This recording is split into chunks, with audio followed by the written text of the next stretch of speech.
Hey, thank you guys so much for being around and visiting Oxford Family Farms. We're here for several purposes, but the main purpose is to provide healthy food to our community. We're an aquaponics farm. We're right here in Howey in the Hills. We're going to begin to be open daily with the exception of Tuesdays and Sundays for you to come buy fresh picked produce and occasionally come by and take a farm tour. We also plan on having monthly family fun days on the farm, so you can come out, enjoy the day with your family, just fellowship with your family and friends right here on the farm. Can't wait to see you come out. Hope you can join us. Thanks so much. This farm was kind of inspired by my wife. She has lived with MS for 16 years, and all the regular treatments, the medications and everything else failed us tremendously. She relapsed many times, and the more we dug in, the more we figured it out that food is the only true medicine. And eating good, clean, healthy food got her out of a wheelchair and walking again. So for that, we're really thankful. Hey. Woo! And just a little bit about this farm. Backyard Farms has put together everything that's needed to make this farm functional and work, built the structure for us, and everything you see here. Mark's going to spend some time with you guys telling you about how the farm works and why it works and why the food is so incredibly clean. Not only clean food, we kind of think about really, really good clean food, and a lot of times we put it in our mouth and we go, this tastes awful. This food not only is extremely healthy, but it also tastes amazing. Our goal for this farm is not only for our family, but it's for our community and our country to get back into some good, healthy food. We are losing, not only are we losing our topsoil all over the country, in the next 20 years, we're not going to have any at all. We're not going to be able to grow food in dirt. This is the future. This is absolutely where things are going to go until we can turn it around. And it's going to be up to us to turn around our soil and regenerate our soil to make it good again so we can grow some real clean, healthy things. Some people out there that are doing it today, they're growing in soil, but they are taking such incredible care of what they do with that soil in order to grow. We want to let all the soil rest that we can so you can have good, healthy food out of the soil again one day. And again, it's not just for us, it's for the community. And you guys you're here. We consider you family. Thank you so much for spending your day with us. I'm going to turn this over to Mark. He's going to take you through this section of the farm. And then we have some of our farm techs and volunteers that are going to also walk you through all the different things and let you taste them. Thanks so much. Thank you for coming. I want us all here in just a minute to give him and Tanya a round of applause, because if it wasn't for people like Tony and Tanya who care so much about their neighbors and their families and the people in their community, to dedicate all of the money and all of the time and all the frustration to make this happen, we wouldn't be here today. So welcome to the Farm of the Future. This is the world's first commercial aquaponic AI smart farm. What makes it smart? I know you're asking that. Because it's not a dumb one. No. So smart farming is where technology helps agriculture. That could be drones flying over crops and helping analyze it, GPS-driven tractors, robotic harvesters. Anytime technology helps agriculture. Here, we have technology helping us to grow good food. It's not the technology that should be the highlight in the center. It should be the beautiful plants that are producing the beautiful food. So we've made it our effort to try to hide the technology as much as possible. So under your feet is a whole maze of pipes and conduit and overhead. So we do use AI. And we use AI never to be in charge or control anything, but to be an advisor to help us where we can't. We have a drone that'll fly through, and the AI analyzes the health of the plants, gives us indications where there's problem, actually helps count and size our next week, 2 weeks out, 3 weeks out harvests. Well, that really helps when you're trying to get stuff to market. We use AI to help count and measure the weight of the fish so that we can balance it. And we have Hope, our virtual AI farm assistant. So as the technicians are working on the farm, they just have a Bluetooth earpiece in and can say, oh, let's see, next I'm supposed to lean and lower trellis the cucumbers. I haven't done that before. Hey, Hope, how do I lean and lower trellis the cucumbers? Oh, would you like me to play you a video or walk you through it step by step? Just walk me through step by step. And they can go and have that instruction, even though they've never done it before and we didn't train them to do it. So we use AI to do what we can't do all the time as quickly. But with all the talking about technology and all the cool stuff and everything else, there is one thing I can do to sum up this entire farm and the entire tour. One simple phrase. And it comes from back about 400 BC from a Greek physician named Hippocrates, who is what we call the father of Western medicine, which is our healthcare today. And he quoted saying, let thy food be thy medicine and let thy medicine be thy food. Does anybody feel we've kind of came a little ways away from that? All of this is our effort to go back to when it was good. When I talk to local regenerative farmers, local organic soil farmers, I feel like I'm standing in the presence of people that need honoring. We do what we do to help, but regenerative agriculture, the age-old practice of rotating your pastures and your crops, letting a field go fallow every 7 years, using organic methods, that is the answer this country needs. This helps that to happen. So with that being said, this farm is approximately 1/3 of an acre, 80 foot wide by 176 foot long. What we can do in 1 acre takes 20 acres of field farming to do the equivalent. We save 99% water. We use 1% of the water that it takes to grow the same amount of food in the field with no herbicides, no fertilizers, no pesticides. The ground, the soil, the wildlife, and the water table can rest and restore, preparing for future regenerative agriculture. This food in here has never been sprayed. People say, well, you're growing indoors, so you don't have bugs. Anybody that grows indoors knows, yes, you get bugs. We have had aphids, we had whiteflies, we have had thrips, and we have had caterpillars. And we have still not sprayed. And as of today, we are winning the battle on all fronts. Yay to the team. So, our team here, we use the technology as I talked about in training and assisting what they do. You see all these plants and they look really pretty good. So you would assume somebody really knows what they're doing as a green thumb to make all that happen. The technicians on this farm is formerly of a printing press, a former Army Ranger, a Haitian refugee carpenter, and a horse lover, I think. Not sure what else to call Kim, but nobody with horticulture skills. She's awesome. Kim is very awesome. So all of this is being done by unskilled labor. So our part of Backyard Farm Express is to grow these is to build these right here in kits, ship them anywhere in the US, anywhere around the world, so anybody that wants aquaponics can have it, and we remote manage it for them. Finding aquaponics has been like the unicorn of the agriculture industry. It's just so hard to balance. And we're not the geniuses, but my business partner and I are proud to say we're too stupid or too stubborn to quit. And I could tell my kids, you haven't failed until you quit. And if you haven't quit and haven't failed, you're still learning. So we discovered the 1,653 ways not to do this, which has resulted in knowing how to do it. And we want to share that with as many people as possible. So, what is aquaponics? Did anybody ask me that question, or you were kind of wondering that? You thought it out loud, didn't you? I thought I was tracking with that. Aquaponics is the same naturally occurring process that happens in that field in soil. It also happens in water. And if you think that's weird or that's not normal, if you go down to this lake, you're going to see plants whose roots are drifting in the lake. That's aquaponics. You see the fish in there? The fish are eating and pooping. What are they pooping doing?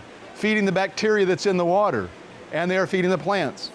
So in this pasture, when the cows and the birds go to the bathroom on the ground and die on the ground, the bugs and beetles break it down, it's the bacteria in the soil that turn it into plant food. And the plants feed those animals, circle of life. So here, we feed the fish. The fish waste is not good for fish, and it's not good for plants. But who loves it is the bacteria. They love it, and they chew it all up, but the waste from the bacteria is organic plant food. But why this? Why not in other places? Why is this different from hydroponics? Hydroponics is fantastic. I think we need all types of growing good, clean food. Hydroponics is like having supplements each day. Could you live on supplements and dietary shakes alone? You can, not necessarily thrive. It gets the job done. But if you had an organic buffet every day of the most nutrient-dense, delicious, beautiful, healthy food, you would thrive. So because all the food for the plants is being done organically, naturally, and bioavailable in the way they normally like to take it, they reward us with their best self. I know you were going to ask me if I talked to the plants, weren't you? Oh, you were, okay, it was you, all right. So yes, we do. We talk to the plants. Do you think they answer back? They don't talk back, but they do communicate. They use sign language. So I go to the plants and I say, what do you need to be your best possible self? And if you pay attention, it'll communicate to us. And then we obsess over trying to make sure that the health of the fish and the health of the plants is just anything that can be better for them is not off the table. Whatever we can do to make them their best selves. And guess what they reward us with? If you've tasted anything yet, or you haven't yet and you're about to, it is not common. It's produce that my mom came to visit. She goes, Mark, I don't like kale. I said, just taste it. She goes, no. When your mom tells you no, that usually means no, right? I'm the stubborn son. Mom, you gotta try the kale. If you don't like it, spit it on the ground. She's like, fine. She's gonna spit it right in front of me. She eats it, she goes, oh, wait a minute. Takes another bite, she goes, oh, that's different. Actually, that's not that bad. That was a really proud moment for a son. I schooled my mom on eating her vegetables. You could do that one day. Ooh, I like this. She's got that steely look down really good. Yes? Is this one on tomorrow also? No, just today. However, there will be tours here moving forward. This isn't our showcase farm. Most of these farms don't normally have a entertainment area in the middle, but it'll be for education classes, cooking classes, and other different events to be as well. So what is all this extravagant structure for? Out of 8 years of doing this and 14 farms, we could never have consistency. A freeze would happen, like lately, and I was talking to one of our friends, and other growers are like, lost everything, gotta start over again. Yes, we had other farms that experienced the exact same thing. And then the armpit of summer when it's so scorching hot, yeah, we gotta start some stuff over again, or the bugs come in hard. The whole purpose of this is to have consistent. So if you want to have high quality produce, 52 weeks out of the year, you come to that little farm store right there, and you are growing the most nutrient dense, best tasting, year-round produce that you can lay your hands on. As we come over this way, you're gonna see the fish. Now, do we eat the fish? I don't want to say it loud because they're, But the fish's main reason to be here is to be part of the circle of life, to provide the nutrient for the vegetables. These fish are tilapia. Has anybody heard any less than savory comments on tilapia farm raised? Yeah. You know what? I'm going to agree with you. Because most farm raised fish is how many fish can I pack into my tanks so I can send to market so I can hopefully make some money?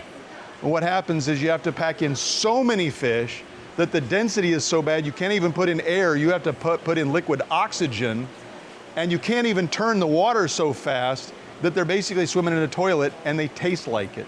So if you're eating farm-raised fish, buyer beware, really make sure you know where it's coming from. I'm gonna make a statement, and I am on mic, recorded, for all the attorneys that ever wanna hear this. This fish in this here are cleaner than wild caught. Now, why would I say that? There's tilapia in this lake right out here. What else is in that lake? The runoff from the lawn fertilizers, the runoff from the pesticides, the agricultural products that are being used in the area, boat motor oil, gasoline, et cetera, et cetera, et cetera. There is pollution in that water. These fish, this water came from 300 feet in the ground, filtered by Florida's limestone. That is clean well water. Fish food. Anything else that has gone in there has maybe been a little iron, a little calcium, a little potassium for the plants, and that is food grade. So you see the color of the water in there? That is the color of vitamin water. That is the color of iron, magnesium, zinc, boron, molybdenum, calcium. That's the color of that. So we were at a food kitchen, and my business partner and I were filleting fish for the first time. We fired ourselves immediately that day. We realized we're way too stinking slow. But there happened to be a chef from the Citrus Club who was there. And we said, hey, what do you think of this fish? And just took over a fillet. He goes, oh, this is a really clean white fish. I said, what would you do? Minimal. A little bit of lemon juice, a little butter, maybe a little panko. I said, you mind? So she whips it in the oven, 10 minutes later comes back. That was delicious. I said, what would your clients at the Citrus Club think of that? She goes, they would love it. It would be a hot thing on the menu. I said, that's tilapia. She goes, don't matter. They would love it. And it was on that day I learned that fish tastes like its environment. If it's in a lake, it'll taste like lake water. If it's in a muddy pond, it tastes muddy. If it's in a poop concentrated fish farm, it tastes like poop. When it's grown up in this farm, it tastes like nothing. My mother-in-law will not eat fish, but she'll eat this fish. So we have timers that will go off to feed fish. They will get fed from 1 to 6 times a day. The water goes in a current like this. It helps to make a self-cleaning tank, and it also gives the fish a current to swim in. If there's too few fish, they get territorial and attack each other. If there's too many fish, the competition for resources gets too high and they attack each other. The right density and something to do, like a current, they go into a schooling mentality and they all get along. So I think we just learned something about us humans at the same time as this fish, didn't we? So the fish, and if you look at them, I mean, look at the expressions on their face. I mean, does anybody look not happy? I mean, other than they give you the googly eye because they hadn't eaten yet because we're waiting to see if there's any little volunteers today. So they're a little on the peckish side at the moment. But anyway, the water self-cleans the tank. I like anything that cleans itself. That means we don't have to do it. So the water comes by gravity through this filter. This is our design of an automated filter. The solids are separated away and the liquid can go through the system. The solids, so let's just call this the toilet. And where does the toilet water go? Sewer, septic? So behind you in the ground is 4 small tanks. Those are the biodigesters. You could also call those the septic tanks. Anybody ever lifted the lid on a septic tank? Okay, immediately there's some expressions. It smells horrid, and everybody in the block knows it smells horrid. These, I can open these, and there is 0 smell. Well, let me just say 99% no smell. I can't ever say 100% anything. But that's because the naturally occurring bacteria is breaking down the fish waste, and it's super aerated, super oxygenated. So it is a aerobic, which means air. In your septic tank is anaerobic, which means no air. Both of them are breaking down waste. One smells like what's in it, and the other one doesn't. So after 30 days of that brewing in there, the mechanical air and water churning it, breaking it down, and the bacteria breaking it down, it is now water-soluble, mineralizated water, so it's now the minerals are in there. We can pump that back in the system as a super nutrient, and we have no discharge for the ground. In fact, the only water that ever leaves this farm comes out of here in plant matter. What we eat and what goes to feed the chickens and compost. So super water stewards, because we think that's important. After the water goes this way, and it goes to these biotanks, I set some on the top lid. They look like little plastic macaronis, and it's just a lot of surface area. The brown that's on there is actually the bacteria. So it's the first time you can actually see them. They're microscopic, but there's so many, the brown is the bacteria. Those bacteria are constantly moving through all the water in this 12,000 gallons of water in this half, and then 10,900 gallons on that side. So the water flows through this tomato bed, then it goes to those 2 tomato beds, and then back through the tomato and cucumber bed, back through this bed, back to the big 1,100 gallon sump tank in the ground. That's the circle. It just keeps going around and around, same water, same water, same water. So we move 12,000 gallons of water at 19 gallons a minute using a whopping 65 watts of electricity. The different colors of tilapia. But these fish are actually in the cichlid family. And they go all the way back to the Nile River and the Middle East, where they're originally from. They're also called St. Peter's fish because they believe that when Jesus told Peter to go get the coin out of the fish's mouth, it would have been tilapia, because the females will carry the eggs in her mouth and spit out the little babies, and then they keep going back in. So she spits them out and they keep going back in. So she'll often pick up a rock and put a rock in the bottom of her jaw to keep the kids out of the house. And so it would have been that if there was a coin, the fish would have picked up a coin, and hence that's why that was in there. So in their native environment, they eat algae. So that is a beautiful, beautiful fish in the world of fish. And a hybrid means there's different kinds, because there's some from this region and this region and this region, and some people say, well, if I breed this region with this region, then I get something that I like better. I really don't care about that, but for tours, it makes it interesting, because you got some of the, there's actually one in this window, when he goes by, he's got a really smoky color to him, call him Smoky. And there's a little tiny one in here that comes by far the smallest, but nobody gives him any grief. We called him Peter Dinklage, you know, the midget comedian. I'm sure there's plenty more. If you, yes? Do you make their food? We don't currently. We do use commercial feed, but we are working with a facility.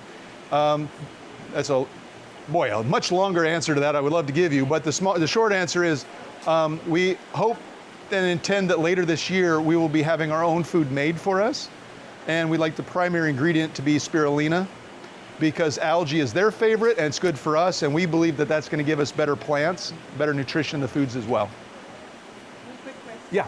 Do the fish actually reproduce in here? Ooh. Whenever they're ready for sale, you get them right out of this thing? So another great question, do they reproduce in here, and then do we sell them from here as well? So no-ish to the breeding, but I would say life finds a way. So normally the female has to lay the eggs, the male fertilizes them, then she scoops them up and carries them to let them all out. Well, in here there's no safe place to lay the eggs. As soon as the eggs go, they go like this, and all the other fish eat the eggs.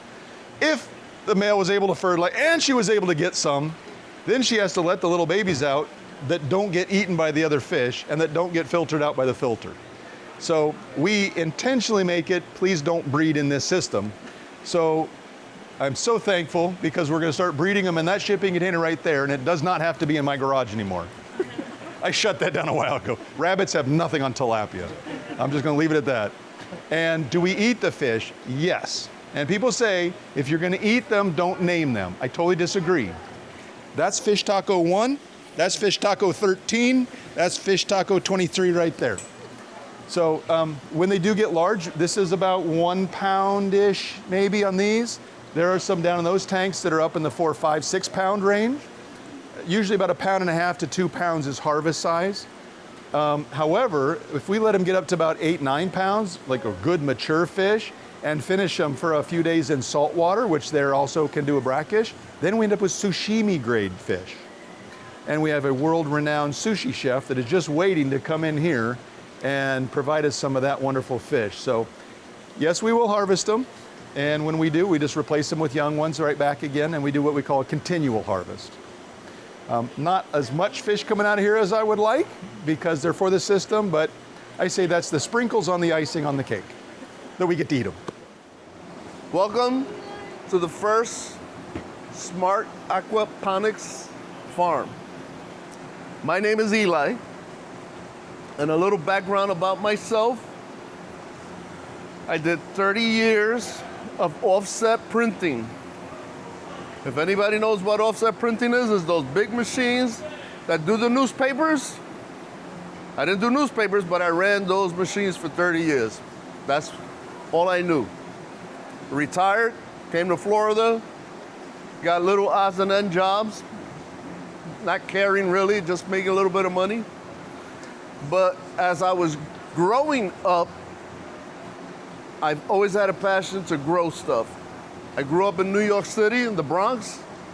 I had an apartment with 2 bedrooms. My bedroom and my forest bedroom. I just had plants. I love plants. I just love to grow plants. So when this came along, I mean, it was like God sent to me. I love what I do, and this is just all nutritional food for us. And on that note, I'm gonna read something from the good book, if you don't mind. And I want you to just pay attention to this. This is very interesting. This is the story of Daniel when he got captured and went to the king's chambers. So I'm gonna cut it in little pieces. I'm gonna get to the good parts. The king, the king assigned them a daily amount of food and wine from the king's table. They were to be trained for 3 years, and after that, they were to enter the king's service. All right, you're gonna eat from the king's table. Is that good food? From the king's table.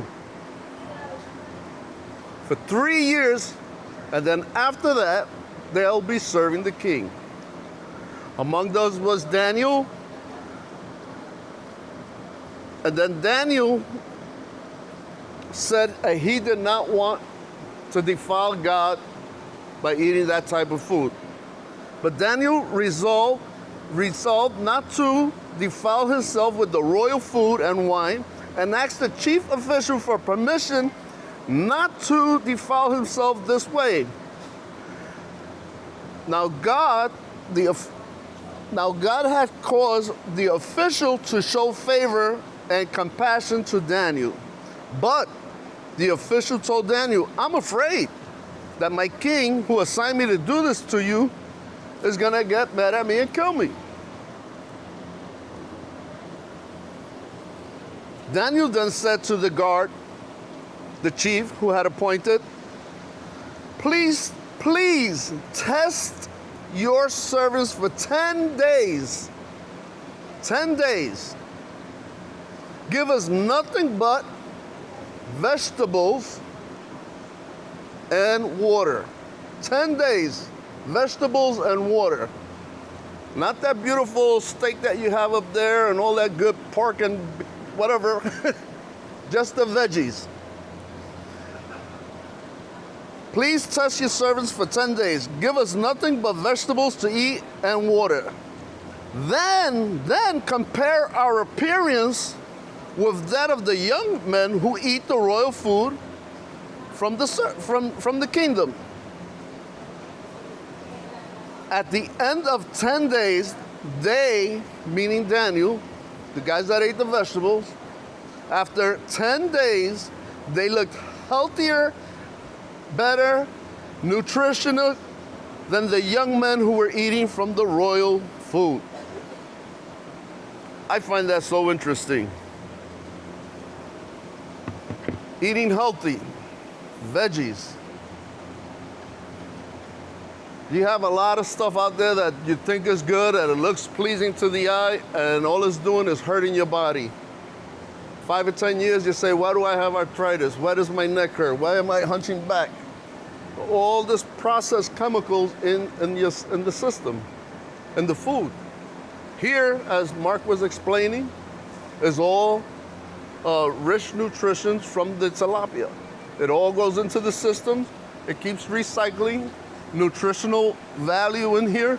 I test this water every morning when I come in. If you see the chalkboard up there, you see numbers that I jot down, and I keep a track on how this water is doing. And at least for about 6 months there, water's perfect. It's doing what it's supposed to be doing. Now, you figure poop water under here, right? My roots must look like, they must be, look at these beautiful roots.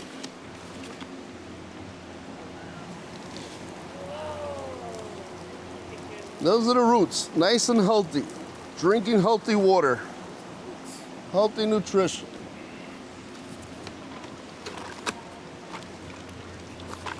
Now the process is very simple. This bed here should be over here. This whole thing should have been moved over, which is my fault because I managed this place and I didn't quite see what I did. But that's supposed to be over here. That's supposed to be here. So from the bed seating, we start here. 1, 2, 3. Following 2 weeks, they got like this. The following 2 weeks, they got like that. The following 2 weeks, they're ready to harvest. One month, maybe 6 weeks. Where do you see that? So healthy plants, so beautiful looking plants that are good for you. Vitamin A, vitamin K. Never heard of vitamin K in my life till I came here. What is a vitamin K? Who knows? But it has vitamin K. And I just love this. Again, I'm a city boy from the Bronx. Learned how to work with my hands printing, and I fell into this, which I love. I love this process. I was here when this was all dirt, nothing but garbage. Built all this, and this is the fruits that we end up, quote unquote, the fruits that we get. And I'm gonna slice some of the lettuce. If you want to taste it, you could come down this way, taste it, and then continue on to John. John's gonna have another little presentation there. If you have any questions, you can hit me with them, and if I could answer them, I'll answer them. And if I can't, I'll get someone that knows the answer. And that is the end of my little speech. All right, ladies and gentlemen, welcome to the Kale and Stevia station. I would first just like to thank everybody for coming out today to the inaugural Oxford Family Farms grand opening. We appreciate you guys coming out, seeing what the team has cultivated here with a lot of love, a lot of hard work. This is what you get when you have some good, dedicated people, dedicated to the right things. This is the produce you get from it. So let me tell you guys a little bit about my station here. So we've got the kale, right? Superfood. One of those top 10 superfoods that's packed with vitamin A, vitamin C, vitamin K, right? Somebody stumped me on this earlier with the vitamin K. They were like, hey, John, what does vitamin K do? And I look like the uneducated veteran that I feel like every once in a while, and I wasn't able to answer that question. But for people now who want to know, because I looked it up, vitamin K, right? Very important for blood clotting in your system. You know, you cut yourself, if you don't have optimal levels of vitamin K, it's hard for your blood to clot. Also, it regulates, it keeps the calcium in your bones and it keeps it out of your heart. It decalcifies the heart. So anybody that has gone through any kind of heart problems or working through some problems with their doctors, that's one of the vitamins that they test for to make sure that you have enough vitamin K in your system. So I always like to know if there's something wrong with me, what can I do naturally to fix it? I'm not one of those guys that, even though I am a veteran, I don't let the VA fill me up full of a bunch of pills and opioids and things of that nature. I'd rather get to the root cause of my problems. And a lot of the root causes to all of our problems is right here in this food. So along with the kale, a little known fact here, I'll throw this out because I'm a veteran. Back in World War II, kale was grown a lot in the Victory Gardens in the UK. So the reason why they did this is because kale is a very resilient crop. It can grow and sustain itself in low temperatures. And a cool thing about kale is that the starches in kale, when the temperatures drop real low, they convert that starch to sugars, and it acts like a natural antifreeze for the plant. And that's why the plant doesn't die, right? So kale was a big contributor to the guys not being malnourished, you know, during the winters and stuff in World War II over in the UK. So, and it kept a lot of Americans alive too. So that's a great thing about kale. Now, also with this kale here, I don't know how many people have went out and tasted kale at the grocery store. Raise your hand if you like the taste of kale in the grocery store. All right, that kid, I like it. You probably got it from like an organic place, Aldi, you know, something like that. I tell you what, I am not a fan of kale. I would rather eat the grass clippings in my lawnmower than to eat kale. But that's because all I ever did was eat it out of a grocery store. I tasted the kale that is grown here at Oxford Family Farms, totally changed my mind. I'm a veteran, right? So I'm used to horrible food. I ate it for 2+ decades. If you tell me it's good for me, I'll probably eat it. It helps if it tastes good. Now I'm a kale guy because of Oxford Family Farms. Don't hold it against me. I still eat steaks and pork chops and all the red-blooded American stuff that we do, but I add the kale in as well. So, all right, the second part of my station here is the stevia plant, right? Stevia, nature's sugar, 200 to 300 times sweeter than your normal table sugar, if you can believe that. But what's cool about stevia is that it has 0 calories and 0 glycemic index. So if we have people that are trying to manage type 2 diabetes symptoms or trying to keep your calories down, this is perfect because it doesn't raise the glucose level in your body. For some people, that's very important. Some people, that's a matter of life and death. So stevia is a great thing that they supplement their sugar with, right? We're actually growing 4 different types of tomatoes. The tomato that you are actually tasting today is our beef steak tomato, and it's the best for stews and cooking and all of that. So this is what you're actually eating right now.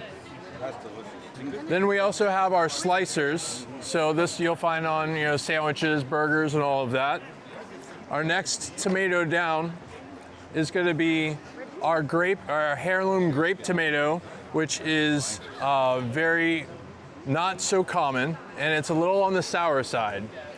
And it actually is very juicy and very good to eat. What is it? It's a grape tomato. Oh, okay. And those are actually right behind you guys. So they start out green to start out growing, and then they turn purple, and then when they go ripe, they will turn green again with a little bit of red. I never even heard of them. And they are very good. That's what you made this out of? No. Nope, the beef steaks. These are actually great for like salsas and salads as well. So it'll give you a different flavor on the salad.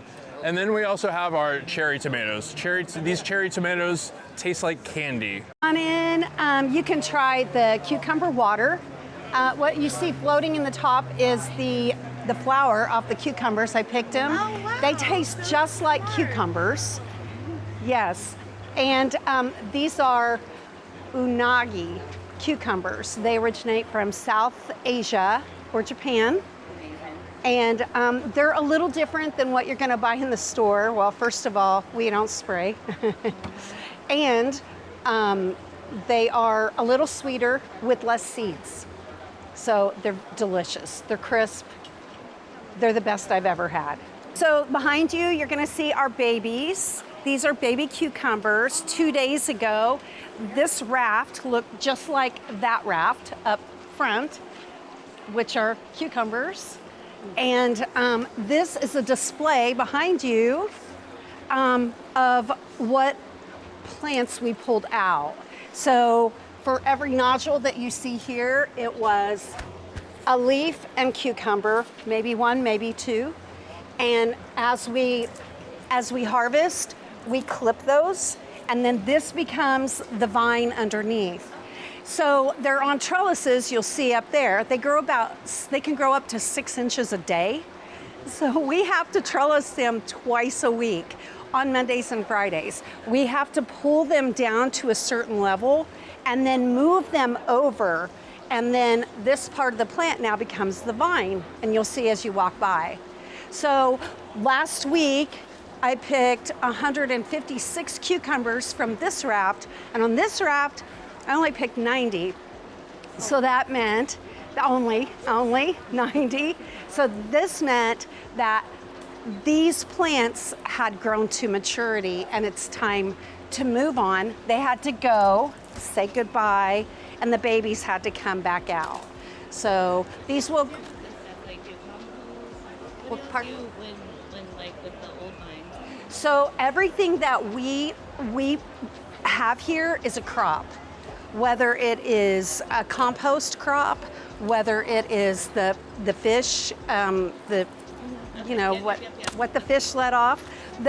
That's a liquid gold for plants. So everything's a crop. So we also feed the cows you know, they love the cucumbers and the cucumber plants. They cannot eat the tomatoes, so tomatoes end up being compost. So these are full of vitamins. They actually have protein in them. So it's protein, magnesium, copper, potassium. We have vitamin A, vitamin C, vitamin K. We have B1, B2, B5, B6. We have folic acid. We have, so it's all good for the bones, and it helps rebuild the whole body. And they're very alkalining. They alkaline and they detoxify the blood. So if you can eat cucumbers every day, you're gonna see the health benefits pretty quickly. So major hydration, helps with the freshen the breath, the skin, the hair, the nails, digestion, and blood helps to stabilize blood sugar, helps prevent cancer. So a plethora of benefits from these cucumbers.